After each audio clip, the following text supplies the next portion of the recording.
আচ্ছা, তোমরা কি জানো আমাদের গড়বেতাতে রয়েছে এমন একটা পুরনো শিব মন্দির যেটা কিনা এক অদ্ভুত ঐতিহাসিক ঘটনার সাক্ষী হয়ে আছে লোকমুখে, এবং আমার মা দিদিমার কাছে শুনেছি অনেক বছর আগে এই মন্দিরে এক পুরোহিত মশাই মহাদেবের আরাধনা করছিলেন। তিনি যখন শিবলিঙ্গের মাথায় ফুল দিতে যাচ্ছিলেন ঠিক তখনই নাকি ভোলে বাবা তার সাথে যেন মস্করা করতে শুরু করেন। শোনা যায় শিবলিঙ্গের আকার তখন ধীরে ধীরে বাড়তে বাড়তে মন্দিরের চূড়ার দিকে উঠে যাচ্ছিল।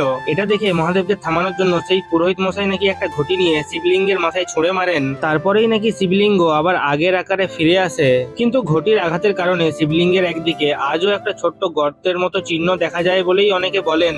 তবে এই ঘটনাটা সম্পূর্ণই লোকমুখে শোনা গল্প, তাই এর সত্যতা আমি নিজেও পুরোপুরি যাচাই করতে পারিনি। এর আগে কখনো এই মন্দিরে আসার সুযোগ হয়নি, তাই এইবারের মহাশিবরাত্রিতে আমি আর মা চলে গেছিলাম বাবা বুড়ো শিবের মন্দিরে মহাদেবের দর্শন করতে। মন্দিরে এসেই আমরা বাবার দর্শন করলাম এবং বাবার আশীর্বাদ নিলাম। মা বলছিলেন যে আগের তুলনায় মন্দিরের গঠন অনেকটাই পাল্টে গেছে, আর মন্দিরটা এতটাই ভেতরে অবস্থিত যে রাস্তা না জানলে খুঁজে পাওয়া সত্যিই বেশ কঠিন। তোমরা যারা এখানে বাবার দর্শন করতে চাও তাদের জন্য বলছি, মা সর্বমঙ্গলা মন্দিরের সামনে থেকে বাঁদিকে একটু এগিয়ে গিয়ে ডান দিকে ঘুরলেই পেয়ে যাবে বাবা বুড়ো শিবের মন্দির। আর তোমাদের মধ্যে আগে কে কে এই মন্দিরে এসে ঘুরে গেছো কমেন্টে অবশ্যই জানিও, এবং যাওয়ার আগে হর হর মহাদেব লিখতে ভুলো না কিন্তু।